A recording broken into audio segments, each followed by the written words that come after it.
ಭಾರತದ ಪ್ರಧಾನಮಂತ್ರಿ ನರೇಂದ್ರ ಮೋದಿ ಅವರು ಐತಿಹಾಸಿಕ ಇಸ್ರೇಲ್ ಭೇಟಿಗಾಗಿ ಇಂದು ನವದೆಹಲಿಯಿಂದ ಪ್ರಯಾಣ ಬೆಳೆಸಿದ್ದಾರೆ.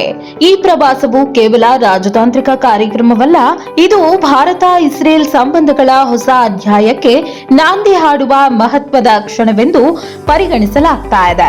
8 ವರ್ಷಗಳ ಬಳಿಕ ಇಸ್ರೇಲ್ ನೆಲಕ್ಕೆ ಮರಳ್ತಾ ಇರುವ ಪ್ರಧಾನಿ ನರೇಂದ್ರ ಮೋದಿ ಅವರ ಈ ಭೇಟಿ ಜಾಗತಿಕ ಮಟ್ಟದಲ್ಲಿ ಗಮನ ಸೆಳೆದಿದೆ.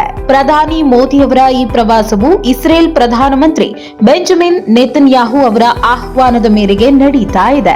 ಉಭಯ ನಾಯಕರು ದ್ವಿಪಕ್ಷೀಯ ಸಂಬಂಧಗಳನ್ನ ಮತ್ತಷ್ಟು ಬಲಪಡಿಸುವ ನಿಟ್ಟಿನಲ್ಲಿ ಹಲವು ಮಹತ್ವದ ಚರ್ಚೆಗಳನ್ನ ನಡೆಸಲಿದ್ದಾರೆ.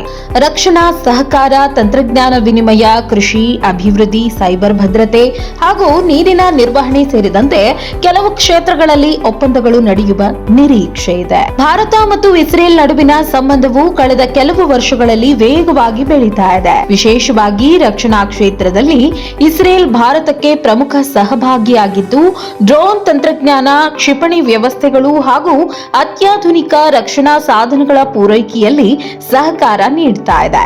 ಈ ಹಿನ್ನೆಲೆ ಪ್ರಧಾನಿ ಮೋದಿ ಅವರ ಈ ಭೇಟಿ ಉನ್ನತ ಮಟ್ಟದ ರಕ್ಷಣಾ ಸಹಕಾರಕ್ಕೆ ಹೊಸ ದಿಕ್ಕು ನೀಡಲಿದೆ ಎಂದು ವಿಶ್ಲೇಷಕರು ಅಭಿಪ್ರಾಯಪಟ್ಟಿದ್ದಾರೆ. ಇದೇ ಸಂದರ್ಭದಲ್ಲಿ ವ್ಯಾಪಾರ ಮತ್ತು ಹೂಡಿಕೆ ಕ್ಷೇತ್ರದಲ್ಲಿಯೂ ಉಭಯ ರಾಷ್ಟ್ರಗಳು ಸಹಕಾರವನ್ನ ವಿಸ್ತರಿಸಲು ಸಜ್ಜಾಗಿವೆ. ಮುಕ್ತ ವ್ಯಾಪಾರ ಒಪ್ಪಂದ ಕುರಿತ ಚರ್ಚೆಗಳು ಈಗಾಗಲೇ ಆರಂಭವಾಗಿದ್ದು, ಈ ಭೇಟಿ ಸಂದರ್ಭದಲ್ಲಿ ಅದಕ್ಕೆ ವೇಗ ಸಿಗುವ ಸಾಧ್ಯತೆ ಇದೆ. ಕೃಷಿ ತಂತ್ರಜ್ಞಾನ, ಔಷಧೋದ್ಯಮ, ಹೈಟೆಕ್ ಉದ್ಯಮಗಳು ಮತ್ತು ಸ್ಟಾರ್ಟ್ಅಪ್ ಕ್ಷೇತ್ರಗಳಲ್ಲಿ ಪರಸ್ಪರ ಸಹಭಾಗಿತ್ವ ಹೆಚ್ಚಿಸುವ ಬಗ್ಗೆ ಮಾತುಕತೆ ನಡೆಯಲಿದೆ. ಪ್ರಧಾನಿ ಮೋದಿ ಅವರು ಇಸ್ರೇಲ್ ಭೇಟಿ ವೇಳೆ ಅಲ್ಲಿನ ಭಾರತೀಯ ಸಮುದಾಯದವರನ್ನ ಕೂಡ ಭೇಟಿಯಾಗಲಿದ್ದಾರೆ. ವಿದೇಶಗಳಲ್ಲಿ ನೆಲೆಸಿರುವಂತಹ ಭಾರತೀಯರು ಭಾರತ ಇಸ್ರೇಲ್ ಸ್ನೇಹದ ಜೀವಂತ ಸೇತುವೆಯಂತೆ ಕಾರ್ಯನಿರ್ವಹಿಸ್ತಾ ಇದ್ದಾರೆ.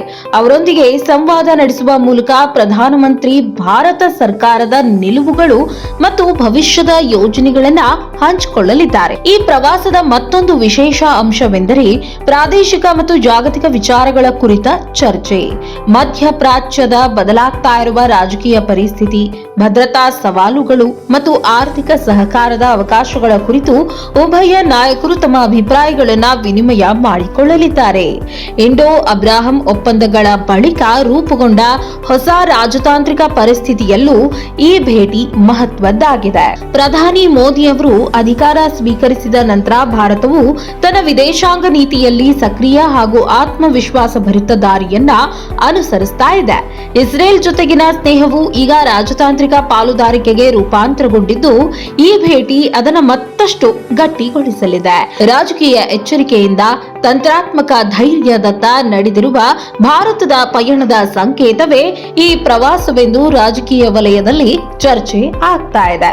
ನವದೆಹಲಿಯಿಂದ ಹೊರಟು ಇಸ್ರೇಲ್ ಕಡೆಗೆ ಪ್ರಯಾಣ ಬೆಳೆಸುವ ಮುನ್ನ ಪ್ರಧಾನಮಂತ್ರಿ ಮೋದಿ ಅವರು ತಮ್ಮ ಸಂದೇಶವನ್ನ ಭಾರತ ಮತ್ತು ಇಸ್ರೇಲ್ ನಡುವಿನ ಸ್ನೇಹವು ಜನರ ನಡುವಿನ ವಿಶ್ವಾಸದ ಮೇಲೆ ನಿರ್ಮಿತವಾಗಿದೆ.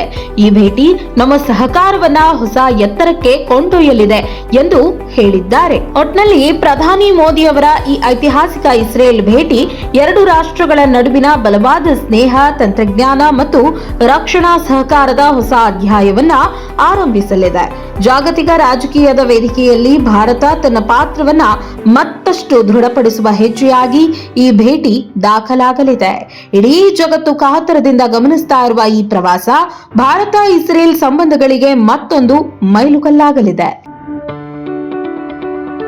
ಯಾವುದೇ ಸುದ್ದಿಯ ಅಪ್ಡೇಟ್ ಅನ್ನ ಮಿಸ್ ಮಾಡ್ಕೊಳ್ಬಾರ್ದು ಅಂದ್ರೆ ಈಗ್ಲೇ ಒನ್ ಇಂಡಿಯಾವನ್ನ ಸಬ್ಸ್ಕ್ರೈಬ್ ಮಾಡಿ. ನಿಮಗೆ ಬೇಕಾದ ಭಾಷೆಯಲ್ಲಿ ಎಲ್ಲಾ ಸುದ್ದಿ ತಿಳಿಬೇಕು ಅಂದ್ರೆ ಒನ್ ಇಂಡಿಯಾ ಆಪ್ ಅನ್ನ ಡೌನ್ಲೋಡ್ ಮಾಡ್ಕೊಳ್ಳಿ.